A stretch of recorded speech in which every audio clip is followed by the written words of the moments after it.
بسم الله الرحمن الرحيم الحمد لله رب العالمين والصلاة والسلام على أشرف الأنبياء والمرسلين وعلى آله وصحبه ومن تبعهم بإحسان إلى يوم الدين أما بعد. محترم حضرات و خواتین، احادیث الاخلاق کی یہ مجلسیں جو ہمارے ساتھ ہیں، دراصل فضیلۃ الشیخ عبد الرزاق بن عبد المحسن البدر العباد حفظہ اللہ، جو مسجد نبوی کے مدرس ہیں اور ہمارے استاد بھی ہیں، ان کے اس سال کے دروس کا یہ ترجمہ ہے. میں نے کوشش کی ہے کہ خاص کر جو لوگ عربی نہیں جانتے ہیں ان لوگوں کو ان کے دروس اور محاضرات سے فائدہ اٹھانے کا موقع ملے. یہ ایک ادنا سی کوشش ہے. اللہ تبارک و تعالی اس کوشش کو قبول فرمائے، آمین. گزشتہ درسوں میں شیخ نے بر الوالدین کی بات کہی تھی کہ ماں باپ کے ساتھ حسن سلوک. دراصل یہ دروس امام بخاری رحمہ اللہ کی کتاب الادب المفرد کی حدیثیں ہیں جو اس میں شامل ہیں. تو حسن سلوک کی جب بات آئی، مقدام بن معدی کرب رضی اللہ تعالی عنہ فرماتے ہیں کہ اللہ کے رسول صلی اللہ علیہ وسلم نے فرمایا، ان اللہ یوصیکم بامہاتکم ثلاثا، ان اللہ یوصیکم بآبائکم، ان اللہ یوصیکم بالاقرب فالاقرب. اللہ تبارک و تعالیٰ تم لوگوں کو تمہارے ماؤں کے ساتھ اچھا سلوک کرنے پر ابھارا ہے، تاکید کی ہے. یہی بات اللہ کے نبی صلی اللہ علیہ وسلم نے 3 بار دہرایا کہ اللہ تبارک و تعالیٰ تمہیں ماؤں کے ساتھ اچھا سلوک کرنے کا حکم دیتا ہے. 3 بار یہی بات کہی. پھر اللہ کے نبی صلی اللہ علیہ وسلم نے فرمایا، ان اللہ یوصیکم، اللہ تبارک و تعالیٰ تمہیں تاکید کرتا ہے باپوں کے ساتھ حسن سلوک کرنے پر، اچھا معاملہ کرنے پر. پھر فرمایا، ان اللہ یوصیکم بالاقرب فالاقرب، اللہ تبارک و تعالیٰ تم کو تاکید کرتا ہے کہ تمہارے رشتے میں جو جتنا زیادہ قریب تر ہے اس کے ساتھ ویسا اچھا سلوک کیا جائے. ابن ماجہ نے اس حدیث کو روایت کیا ہے. اللہ کے نبی صلی اللہ علیہ وسلم ماؤں کی بات جب آئی تو 3 مرتبہ دہراتے رہے، اس لیے کہ ان کا حق بڑا ہے. باپ سے، رشتہ داروں سے سب سے زیادہ حق ہے. اس لیے کہ ماں نے جو مشقتیں برداشت کی ہیں، جو تکلیفیں برداشت کی ہیں، حمل کی، وضع حمل کی، تربیت کی، یہ مشقتیں بہت زیادہ ہیں. اس لیے 3 مرتبہ ماں کے تعلق سے اللہ کے نبی صلی اللہ علیہ وسلم نے وصیت کی. پھر اللہ کے نبی صلی اللہ علیہ وسلم فرمایا، ان اللہ یوصیکم، ان اللہ یوصیکم بآبائکم، اللہ تبارک و تعالیٰ تمہارے باپوں سے اچھا سلوک کرنے کی تمہیں تاکید کرتا ہے. لیکن یہ تاکید ماؤں سے کچھ کم ہے. باپ کا بڑا عظیم احسان ہے، آگے حدیثیں آئیں گی. اور پھر عبداللہ بن عمرو بن عاص رضی اللہ تعالی عنہ فرماتے ہیں کہ اللہ کے نبی صلی اللہ علیہ وسلم کے پاس ایک آدمی آئے اور وہ ہجرت کی بیعت کرنا چاہتے تھے اللہ کے نبی صلی اللہ علیہ وسلم سے. انہوں نے اپنے ماں باپ کو روتے ہوئے چھوڑ کر آیا تھا. اللہ کے نبی صلی اللہ علیہ وسلم نے فرمایا، ارجع الیہما واضحکہما کما ابکیتہما، تم واپس جاؤ اپنے ماں باپ کی طرف، ان کو ویسے ہنساؤ جیسے تم نے ان کو رلایا تھا. ابو داؤد کی یہ روایت ہے. تو معلوم یہ ہوتا ہے کہ ماں باپ کا حق بچوں پر بہت زیادہ ہے، اور ماں باپ کا حق یہ ہے کہ بچے ہمیشہ یہ کوشش کریں کہ ان کی طرف سے ماں باپ کو سکھ پہنچے، فرحت پہنچے، خوشی پہنچے. کبھی بھی ماں باپ کا دل نہ دکھے. کوئی ایسا کام وہ نہ کریں جس کی وجہ سے ان کی خوشی غم میں بدل جائے اور وہ ذہنی تناؤ کا شکار ہو جائیں.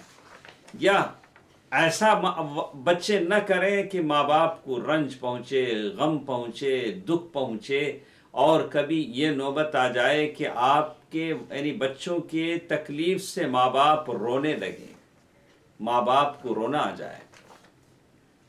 بلکہ بچے ہمیشہ اس کوشش میں رہیں کہ کسی نہ کسی طرح ماں باپ کو خوشی دے سکیں، اپنے مختلف سلوک سے، باتوں سے، تعامل سے ماں باپ کو خوشی دے سکیں، ان کو فرحت دے سکیں، اس کے لیے جو چاہے وہ ذرائع تلاش کرتے رہیں کہ ماں باپ ان سے ہمیشہ خوش رہیں۔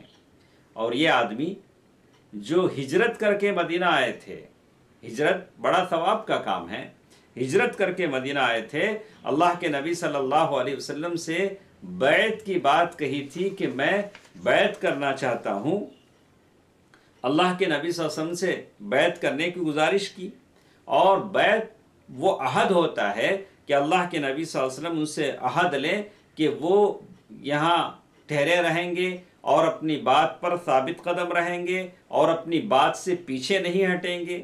لیکن اللہ کے نبی صلی اللہ علیہ وسلم سے ان سے کہا کہ جاؤ، واپس جاؤ، اپنے ماں باپ کو روتے ہوئے چھوڑ کر آئے ہو، واپس جاؤ، ان کو انہیں فرحت دلاؤ، خوشی دلاؤ، انہیں ہنساؤ جیسے تم نے انہیں رلایا تھا۔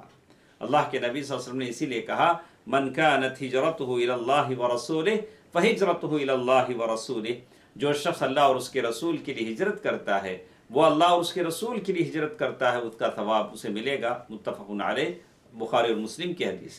ہجرت کا بڑا ثواب ہے، لیکن چونکہ ماں باپ کو رلاتے ہوئے چھوڑ کر انہوں نے آیا تھا، اس لیے اللہ کے نبی صلی اللہ علیہ وسلم نے واپس جانے کی بات کہی کہ کہا کہ جیسے انہوں نے ماں باپ کا دل دکھایا تھا، اس لیے اللہ کے نبی صلی اللہ علیہ وسلم نے فرمایا ارجع الیہما واضحکہما کما ابکیتہما، واپس جاؤ، اپنے ماں باپ کو فرحت دو، خوشی دو جیسے تم نے ان کو دکھ دیا۔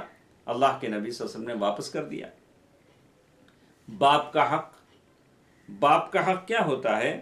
باپ کا حق یہ ہے کہ اس کے ماں باپ کا حق یہ ہوتا ہے کہ ان کا بدلہ دیا جائے، اور بدلہ کیسے دیں؟ ان کو خوشی دیں۔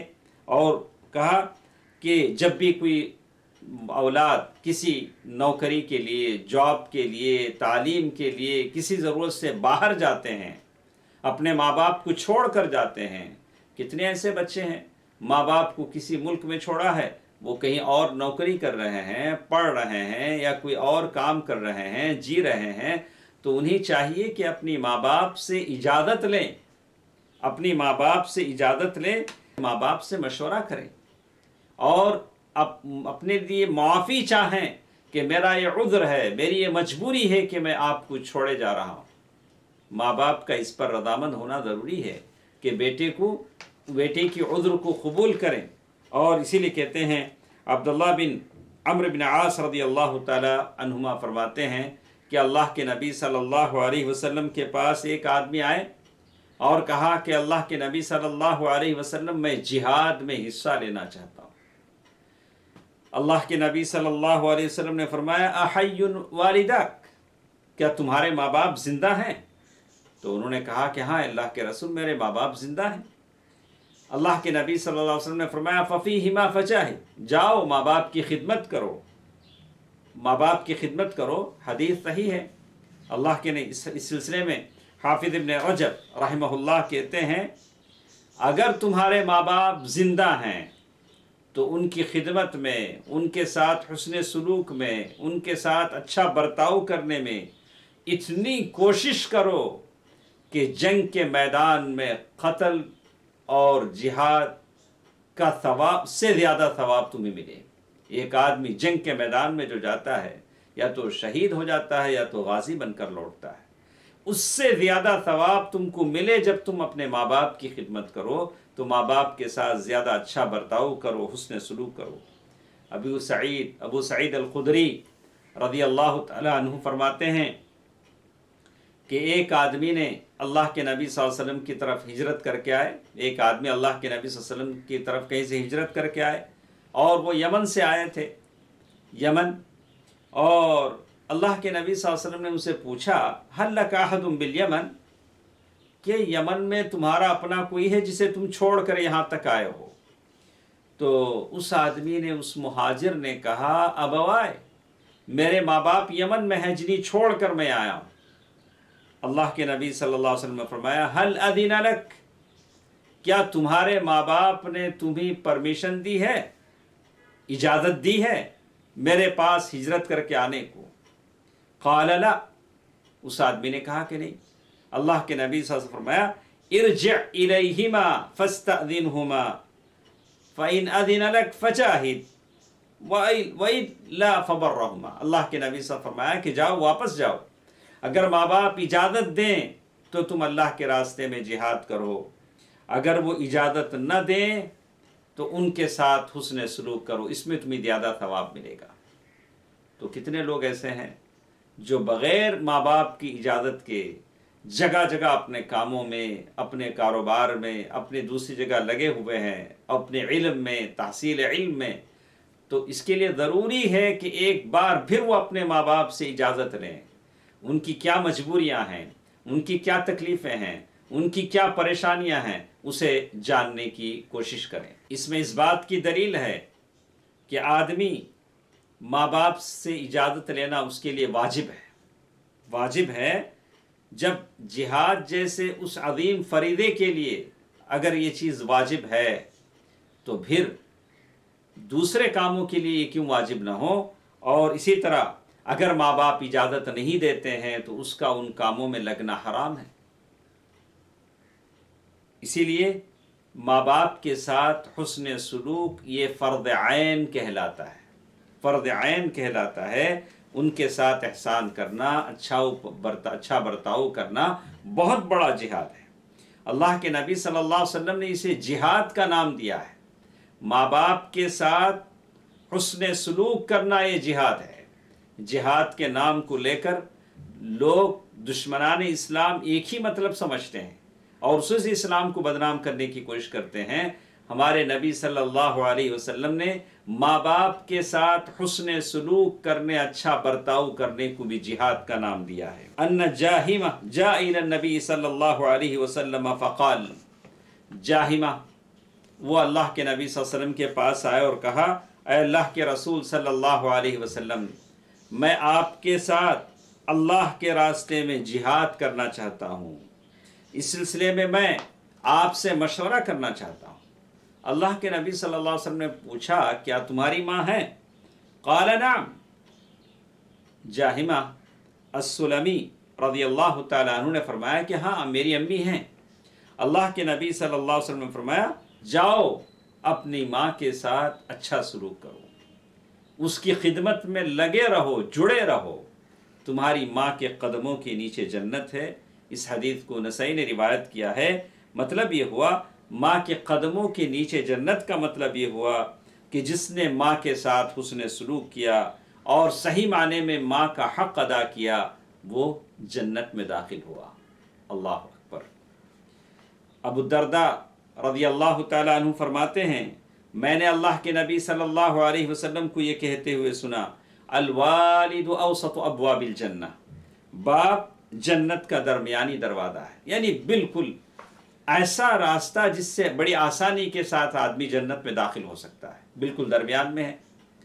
جو چاہے اللہ کے نبی سے فرمایا فَإِن شِئْتَ فَضَعْ ذَلِكَ الْبَابَ أَوْ يَحْفِظُهُ، اگر تم چاہو تو اس دروازے کو ضائع کر دو یا چاہو تو اس دروازے کی حفاظت کرو۔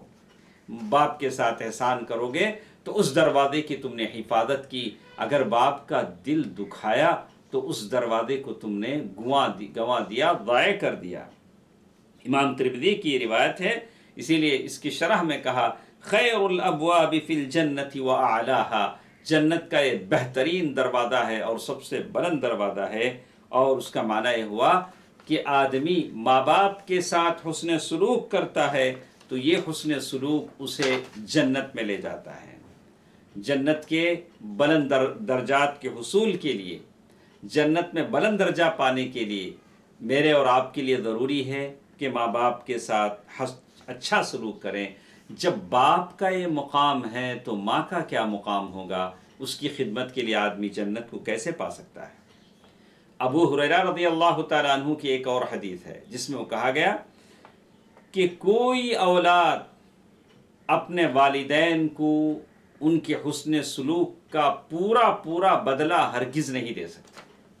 لا یجزی ولد والدا، مگر ایک صورت میں بچے اپنے ماں باپ کا احسان کا بدلہ دے سکتے ہیں۔ وہ صورت کیا ہے؟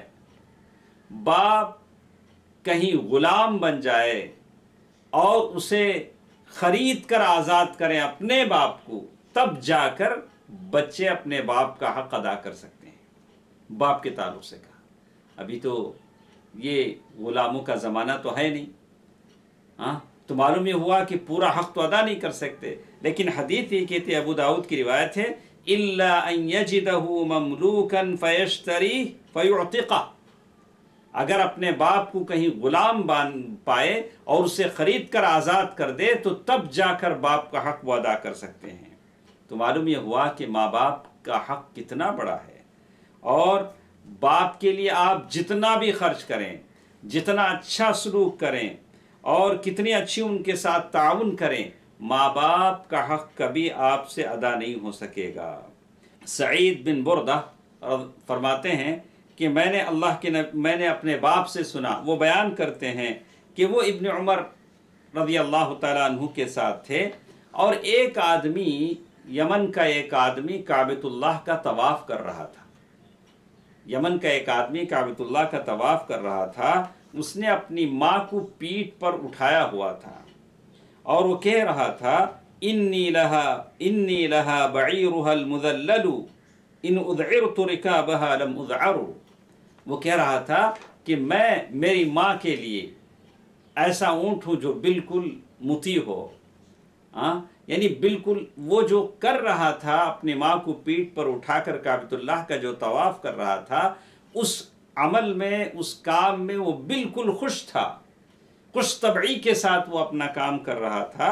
اور پھر وہ طواف کرتے کرتے ابن عمر کے پاس پہنچا، آمنا سامنا ہوا، تو اس نے کہا، هل ترانی انی جزیتها، ابن عمر کیا آپ سمجھتے ہیں کہ میں نے اپنی ماں کا حق ادا کر دیا، میں اپنی ماں کو پیٹھ پر اٹھائے طواف کر رہا ہوں؟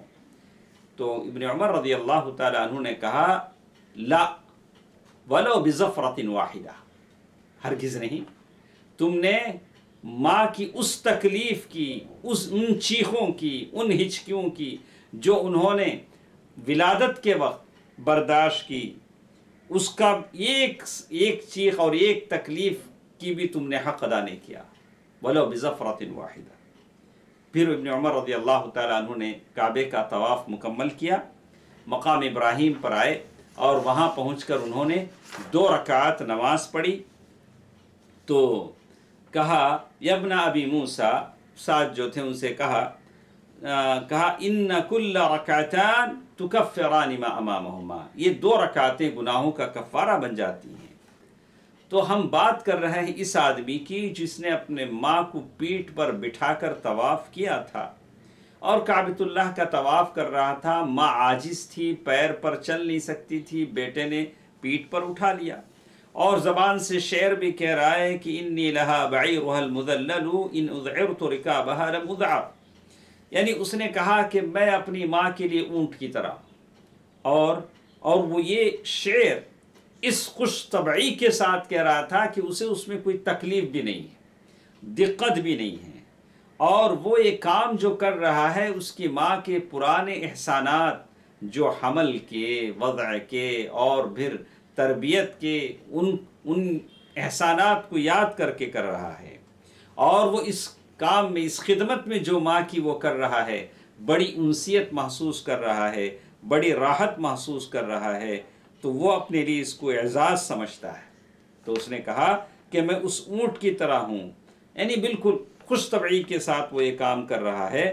لیکن ابن عمر رضی اللہ تعالیٰ عنہ سے جب اس نے پوچھا تو ابن عمر نے کہا کہ نہیں، تم جتنا کچھ اپنے ماں باپ کے لیے کرو، ماں باپ کا حق کبھی نہیں ادا ہوتا۔ کتنی اولاد ایسی ہے جو ماں باپ کے لیے احسان جتاتی ہے، ہم نے آپ کے لیے کیا کیا، تو یہ حدیثیں بتاتی ہیں کیا کیا نہیں، کچھ بھی کریں ماں باپ کا حق اولاد ادا نہیں کر سکتی، سوائے اس حدیث کے جو اس میں پہلے میں بیان کیا گیا۔ لیکن کہا ولا بظفرۃ واحدہ، یعنی تم نے جو اپنے ماں کو پیٹھ پر بٹھا کر جو کعبۃ اللہ کا جو طواف کیا ہے، اس نے ایک وہ تکلیف کے وقت، وضع حمل کے وقت ماں کو جو تکلیفیں ہوئیں، جو اس نے یہ کیا، اس کا حق بھی ادا نہیں کیا۔ یہاں تک کہ عورت جب حمل کا جب وقت آتا ہے تو عورت کو ایسا لگتا ہے کہ کہ اس کی موت اسے گلے لگانے والی ہے، موت کے قریب قریب تک وہ پہنچ جاتی ہے اور تکلیفیں برداشت کرتی ہے۔ اور بالکل اسی سے ملتا جلتا وہ قصہ ہے جس کو ابن ابی دنیا نے مکارم الاخلاق میں روایت کیا ہے۔ معاویہ بن صالح سے کہتے ہیں کہ ایک آدمی عمر رضی اللہ تعالیٰ عنہ کے پاس آیا، اس نے کہا یا امیر المؤمنین امی عجوزہ کبیرہ، آ کر کہا کہ امیر المؤمنین میری امی بہت بوڑھی ہے اور میں اس کے لیے سواری بن جاتا ہوں، پیٹھ پر اٹھاتا ہوں، اور جو کچھ میری ماں نے میرے ساتھ کیا، یعنی میری خدمت اور میرے لیے میرے بچپن میں جو کچھ عاجزی کے دور میں کیا میں اپنی ماں کے ساتھ کرتا ہوں، او ادیت شکرہا، کیا میں نے اپنی ماں کا حق ادا کر دیا؟ تو عمر بن خطاب رضی اللہ تعالی عنہ امیر المؤمنین نے کہا ہرگز نہیں، تم نے اپنی ماں کا حق ادا نہیں کیا، بھلے تم کتنی اپنی ماں کے لیے کرو۔ تو اس آدمی کو بڑا تعجب ہوا، اس آدمی نے کہا لما یا امیر المؤمنین، امیر المؤمنین ایسا کیوں نہیں؟ میری ماں نے میرے ساتھ جو کچھ کیا میں اس کے ساتھ وہ کر رہا ہوں، تو پھر میری ماں کا حق ادا کیوں نہیں ہوا؟ تو عمر بن خطاب رضی اللہ تعالیٰ عنہ نے کہا غور سے سننے کا مقام ہے، میری ماں اور بہنوں بھائیوں، غور سے اس بات کو سنیں، إِنَّكَ تَفْعَلْ ذَلِكَ بِهَا وَأَنْتَ تَدْعُ اللَّهَ عَزَّ وَجَلَّ أَن يُمِيتَهَا، تم یہ سارے کام جو اپنے بوڑھی ماں کے ساتھ کرتے ہو، ساتھ ساتھ تمہاری یہ امید کہیں ہے کہ کبھی نہ کبھی یہ بوڑھی ماں مر جائے گی اور میری جان چھوٹے گی۔ ایسے بہت سارے لوگ ہیں، جب ماں کو دیکھنے کی بات آتی ہے تو ایک دوسرے کو بیٹے تسلی دیتے ہیں، بیٹیاں تسلی دیتی ہیں، ارے کب تک، اگر زندہ رہے تو ایک 5 سال 3 سال 10 سال، اولاد اس طرح سوچتی ہے۔ عمر رضی اللہ تعالیٰ عنہ نے یہی بات کہی کہ تم جو ماں کی خدمت کر رہے ہو اس امید میں، اس مبہم امید میں کر رہے ہو، اور تمہاری یہ امید ہے اور کوئی اللہ سے دعا بھی کرتا ہے کہ اس کو اٹھا لیا جائے، تو کہا کہ تم اس امید میں کر رہے ہو، اور تمہاری ماں جو تمہاری خدمت کر رہی تھی بچپن میں، تمہاری جو تربیت کرتی تھی، تمہیں کھلاتی تھی پلاتی تھی، اس امید میں کرتی تھی کہ میرا بیٹا بڑا ہوگا اور اس کے بچے ہوں گے، میرے پوترے ہوں گے۔ دونوں کی امیدوں میں کافی فرق ہے، دونوں کی تمناؤں میں، دونوں کی خواہشوں میں کافی فرق ہے۔ تو یہ دونوں خدمتوں میں فرق حضرت عمر رضی اللہ تعالیٰ عنہ نے بتایا، اور بیٹے جتنا اپنے ماں باپ کے لیے کریں، ہرگز وہ اپنی ماں کے مقام کو ادا نہیں کر سکتے، ماں کی خدمت کا درجہ ادا نہیں کر سکتے۔ کتنی مائیں ایسی ہیں جو اپنے بچوں کی بیماری پر راتوں رات جاگتی ہیں، بچے کو تکلیف ہوتی ہے تو ان کا دل گھبرا اٹھتا ہے، ان کا سکون زندگی سے غائب ہو جاتا ہے، بچہ جب بخار میں تلملانے لگتا ہے، تڑپنے لگتا ہے، راتوں رات مائیں جاگتی ہیں۔ تو معلوم یہ ہوا کہ ماں باپ کا حق بچے کبھی ادا نہ کر سکتے ہیں۔ خدا را آج کے نوجوانوں سے جن کی مائیں دنیا میں زندہ ہیں، آج محسوس ہوتا ہے کہ جو باتیں ہم نے اب جانی ماں باپ کی زندگی میں جانتے تو شاید ہمارا سلوک ان کے ساتھ اور بھی اچھا ہوتا۔ لیکن جن کے ماں باپ زندہ ہیں، خدا را اپنے دل و دماغ میں اس بات کو رکھ لیں، یہ تمہاری جنت ہے جو تمہارے گھر میں موجود ہے، اور تم کسی بھی طریقے سے اپنے ماں باپ کا حق ادا نہیں کر سکتے۔ تم جتنا بھی کرو وہ تمہارے لیے بہت کم ہے، تمہاری ماں کے مقابلے میں جو تمہارے ماں باپ نے تمہارے لیے کیا ہے۔ اس کا یہ مطلب بھی نہیں ہے کہ آدمی حسن سلوک اور احسان سے پیچھے ہٹ جائے، بولے کہ نہیں میں جتنا بھی کروں گا اس کا حق ادا نہیں ہوگا تو اب کر کے کیا فائدہ، العیاذ باللہ۔ یہ شیطانی وسوسہ ہے۔ آپ کوشش کریں، بالکل زور لگا دیں اپنے ماں باپ کا دل جیتنے کے لیے، کبھی ہرگز کوئی ایسی بات نہ کہیں، ایسا کام نہ کریں جس کی وجہ سے ماں باپ کا دل ٹوٹ جائے، ان کی دل کو خوشی غمی میں بدل جائے، ایسا ہرگز نہ کریں۔ جتنا ہو سکے احسان ہے، لطف ہے، نرمی ہے، جتنے حسن سلوک کے دروازے ہیں ان تمام کو اپناتے جائیں، یہاں تک کہ اللہ تبارک و تعالیٰ اس ماں باپ کی خدمت کو آپ کے لیے گناہ کا کفارہ بنا دے، درجات کی بلندی بنا دے اور جنت میں داخلے کا سبب بنا دے، آپ کے گھر میں خیر و برکت اللہ کی طرف سے آ جائے۔ اللہ تبارک و تعالیٰ مجھے اور آپ کو اس کی توفیق دے۔ جن کے ماں باپ دنیا سے جا چکے ہیں، اللہ تعالیٰ ان ماں باپ کی مغفرت فرمائے، ان کے قبروں کو نور سے بھر دے۔ آمین۔ والسلام علیکم ورحمۃ اللہ وبرکاتہ۔